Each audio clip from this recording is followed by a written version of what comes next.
ಚಿಂದಿ ಉಡಾಯಿಸೋ ಖಾರ ಬಣ್ಣ ರುಚಿಯನ್ನು ನೀಡುತ್ತದೆ. ಮೆಣಸಿನ ಪುಡಿ ಚಿಂದಿ ಉಡಾಯಿಸೋ ಖಾರ ಬಣ್ಣ ರುಚಿ.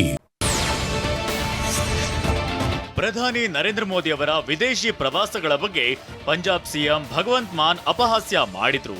ಇದನ್ನ ವಿದೇಶಾಂಗ ಸಚಿವಾಲಯ ಕಟುವಾಗಿ ಟೀಕಿಸಿದೆ. ಪಂಜಾಬ್ ಸಿಎಂರ ಮಾತು ಬೇಜವಾಬ್ದಾರಿ ಮತ್ತು ವಿಷಾದನೀಯ ಅಂತ ವಿದೇಶಾಂಗ ಸಚಿವಾಲಯದ ವಕ್ತಾರ ರಣಧೀರ್ ಜೈಸ್ವಾಲ್ ಹೇಳಿದ್ದಾರೆ. ಮಹಾರಾಷ್ಟ್ರ ಸರ್ಕಾರ ಶತಮಾನದಷ್ಟು ಹಳೆಯದಾದ ಸಾರ್ವಜನಿಕ ಗಣೇಶೋತ್ಸವವನ್ನ ಮಹಾರಾಷ್ಟ್ರ ರಾಜ್ಯದ ಉತ್ಸವ ಅಂತ ಅಧಿಕೃತವಾಗಿ ಘೋಷಿಸಿದೆ. ನಿನ್ನೆ ವಿಧಾನಸಭೆಯಲ್ಲಿ ರಾಜ್ಯದ ಸಾಂಸ್ಕೃತಿಕ ವ್ಯವಹಾರಗಳ ಸಚಿವ ಆಶೀಶ್ ಶೇಲಾರ್ ಈ ಘೋಷಣೆ ಮಾಡಿದ್ದಾರೆ. ಗಣೇಶೋತ್ಸವವನ್ನ ಮಹಾರಾಷ್ಟ್ರದಲ್ಲಿ 1893ರಲ್ಲಿ ಲೋಕಮಾನ್ಯ ತಿಲಕರು ಪ್ರಾರಂಭಿಸಿದ್ರು. ಈ ಹಬ್ಬವು ಸಾಮಾಜಿಕ, ರಾಷ್ಟ್ರೀಯ ಸ್ವಾತಂತ್ರ್ಯ, ಸ್ವಾಭಿಮಾನ ಮತ್ತು ಭಾಷಾ ಹೆಮ್ಮೆಯಲ್ಲಿ ಆಳವಾಗಿ ಬೇರೂರಿದೆ ಅಂತ ಹೇಳಿದ್ದಾರೆ.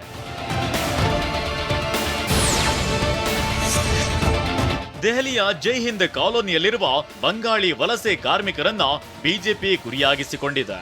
ಗಡಿಯಾಚೆಗೆ ತನ್ನ ಬಂಗಾಳಿ ವಿರೋಧಿ ಕಾರ್ಯಸೂಚಿಯನ್ನ ಹರಡುತ್ತಿದೆ ಅಂತ ಪಶ್ಚಿಮ ಬಂಗಾಳ ಸಿಎಂ ಮಮತಾ ಬ್ಯಾನರ್ಜಿ ಆರೋಪಿಸಿದ್ದಾರೆ. ರಾಷ್ಟ್ರ ರಾಜಧಾನಿಯ ವಸಂತ್ ಕುಂಜ್ ಪ್ರದೇಶದಲ್ಲಿ ಬಂಗಾಳಿ ನಿವಾಸಿಗಳಿಗೆ ಕಿರುಕುಳ ಮತ್ತು ಬಲವಂತದ ಹೊರಹಾಕುವಿಕೆಯ ವರದಿಗಳಿಂದ ನಾನು ತೀವ್ರ ವಿಚಲಿತಲಾಗಿದ್ದೇನೆ ಅಂತ ಫೇಸ್ಬುಕ್ ಪೋಸ್ಟ್ನಲ್ಲಿ ಹೇಳಿದ್ದಾರೆ. ಖಾಲಿಸ್ತಾನಿ ಉಗ್ರ ಹರ್ಜಿತ್ ಸಿಂಗ್ ಲಡ್ಡಿ ಎನ್ಐಎ ಪಟ್ಟಿಯಲ್ಲಿರುವ most wanted. Babbar Khalsa international ಅಂದ್ರೆ ಬಿಕೆಎ ಸಂಘಟನೆಯೊಂದಿಗೆ ಗುರುತಿಸಿಕೊಂಡಿದ್ದಾನೆ. ಈತ ಕಪಿಲ್ ಶರ್ಮಾ ಹಳೆಯ ಹೇಳಿಕೆಗಳಿಗೆ ಪ್ರತೀಕಾರವಾಗಿ ಈ ದಾಳಿ ನಡೆಸಿದ್ದಾನೆ. ವಿಶ್ವ ಹಿಂದೂ ಪರಿಷತ್ ಅಂದ್ರೆ ವಿಎಚ್ಪಿ ನಾಯಕ ವಿಕಾಸ್ ಪ್ರಭಾಕರ್ ಅಲಿಯಾಸ್ ವಿಕಾಸ್ ಬಗ್ಗಾನನ್ನ ಹತ್ಯೆ ಮಾಡಿದ್ದ. 2024ರ ಏಪ್ರಿಲ್ನಲ್ಲಿ ಪಂಜಾಬ್ನ ರೂಪನಗರ ಜಿಲ್ಲೆಯ ಅವರ ಅಂಗಡಿಯಲ್ಲಿ ಗುಂಡಿಕ್ಕಿ ಬಗ್ಗಾನನ್ನ ಕೊಲ್ಲಲಾಗಿತ್ತು. ಈ ಪ್ರಕರಣಕ್ಕೆ ಸಂಬಂಧಿಸಿದಂತೆ ಹರ್ಜಿತ್ ಸಿಂಗ್ ಲಡ್ಡಿ ರಾಷ್ಟ್ರೀಯ ತನಿಖಾ ಸಂಸ್ಥೆಗೆ ಬೇಕಾಗಿದ್ದಾನೆ. ಹರಿಯಾಣದ ಗುರುಗ್ರಾಮದಲ್ಲಿ ರಾಜ್ಯ ಮಟ್ಟದ ಟೆನ್ನಿಸ್ ಆಟಗಾರ್ತಿ ರಾಧಿಕಾ ಯಾದವ್ನ ಈಕೆ ತಂದೆಯೇ ಗುಂಡಿಕ್ಕಿ ಕೊಂದಿದ್ದಾನೆ. ಇನ್ಸ್ಟಾಗ್ರಾಂನಲ್ಲಿ ರೀಲ್ಸ್ ಮಾಡಿದ್ದಕ್ಕೆ ತೀವ್ರ ಕೋಪಗೊಂಡ ತಂದೆ ಮಗಳ ಮೇಲೆ 3 ಸುತ್ತು ಗುಂಡು ಹಾರಿಸಿ ಕೊಂದಿದ್ದಾನೆಂದು ವರದಿಯಾಗಿದೆ. ಸದ್ಯ ಆರೋಪಿ ತಂದೆಯನ್ನ ಪೊಲೀಸರು ಬಂಧಿಸಿದ್ದಾರೆ. ಟೆಸ್ಟ್ ಕ್ರಿಕೆಟ್ಗೆ ನಿವೃತ್ತಿ ಘೋಷಿಸಿದ ಬಗ್ಗೆ ಕಿಂಗ್ ವಿರಾಟ್ ಕೊಹ್ಲಿ ತಮಾಷೆಯಾಗಿ ಪ್ರತಿಕ್ರಿಯಿಸಿದ್ದಾರೆ. ನಾನು 2 ದಿನಗಳ ಹಿಂದೆಯಷ್ಟೇ ನನ್ನ ಗಡ್ಡಕ್ಕೆ ಬಣ್ಣ ಹಚ್ಚಿಕೊಂಡಿದ್ದೇನೆ. ನೀವು ಪ್ರತಿ 4 ದಿನಗಳಿಗೊಮ್ಮೆ ನಿಮ್ಮ ಗಡ್ಡಕ್ಕೆ ಬಣ್ಣ ಹಚ್ಚುವ ಸಮಯ ಬಂದಾಗ ನಿವೃತ್ತಿಯ ಸಮಯ ಬಂದಿದೆ ಎಂದರ್ಥ ಅಂತ ಕೊಹ್ಲಿ ಹೇಳಿದ್ದಾರೆ.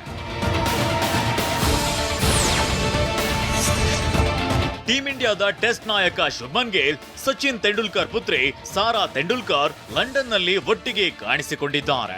ಸದ್ಯ ಭಾರತ ತಂಡ ಇಂಗ್ಲೆಂಡ್ ವಿರುದ್ಧದ ಟೆಸ್ಟ್ ಸರಣಿಗಾಗಿ ಇಂಗ್ಲೆಂಡ್ನಲ್ಲಿದೆ.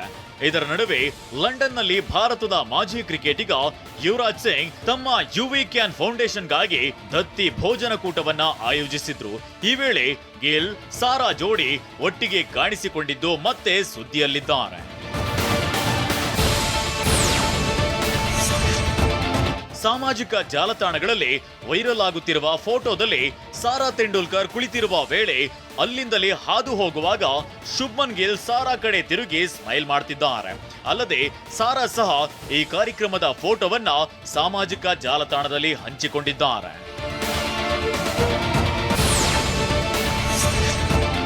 ಸಾರಾ ಹಾಗೂ ಗಿಲ್ ನಡುವಿನ ಸಂಬಂಧದ ಬಗ್ಗೆ ಕಳೆದ 2 ವರ್ಷಗಳಿಂದ ಊಹಾಪೋಹಗಳು ಹರಿದಾಡುತ್ತಲೇ ಇವೆ. ಆದ್ರೆ ಇದರ ಬಗ್ಗೆ ಇವರಿಬ್ಬರು ಈವರೆಗೂ ಯಾವುದೇ ಪ್ರತಿಕ್ರಿಯೆಯನ್ನ ನೀಡಿಲ್ಲ. ಈ ಹಿಂದೆ ಇಬ್ಬರು ಸಹ ಸಾಮಾಜಿಕ ಮಾಧ್ಯಮದಲ್ಲಿ ಪರಸ್ಪರ ಫಾಲೋ ಮಾಡ್ತಿದ್ರು, ಪರಸ್ಪರ ಲೈಕ್ ಕಮೆಂಟ್ಸ್ ಗಳನ್ನ ಮಾಡ್ತಿದ್ರು. ಇದೀಗ ಒಟ್ಟಿಗೆ ಕಾಣಿಸಿಕೊಂಡು ಮತ್ತೆ ಚರ್ಚೆಯಲ್ಲಿದ್ದಾರೆ.